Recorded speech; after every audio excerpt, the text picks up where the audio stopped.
আমার মনে হয় আমি তোমার সাথে অন্যায় করেছি, আমাকে মিথ্যে কথা বলেছি। না দীপা, অন্যায় তুমি করনি, অন্যায় আমি করেছি। অনেক বড় এক সত্য লুকিয়েছি তোমার কাছে দীপা। সত্যটা বলার জন্য অনেক খুঁজেছি তোমাকে, সম্পর্ক থাকার সময় অনেকবার বলতে চেয়েছি,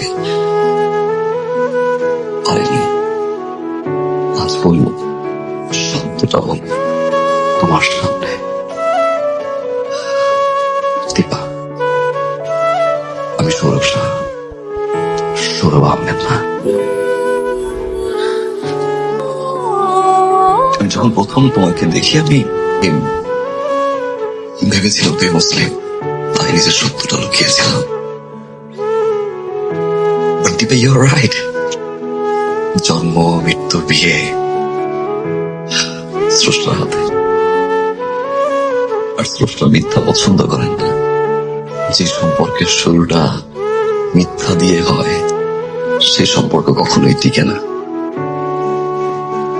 আজ আমার সবকিছু আছে, আমার সব, কিন্তু একটা জিনিস নেই, শুধু সেই তুমি নেই। একটা মিথ্যের জন্য ভালোবাসার মানুষটাকে সারা জীবনের জন্য হারানোর কষ্ট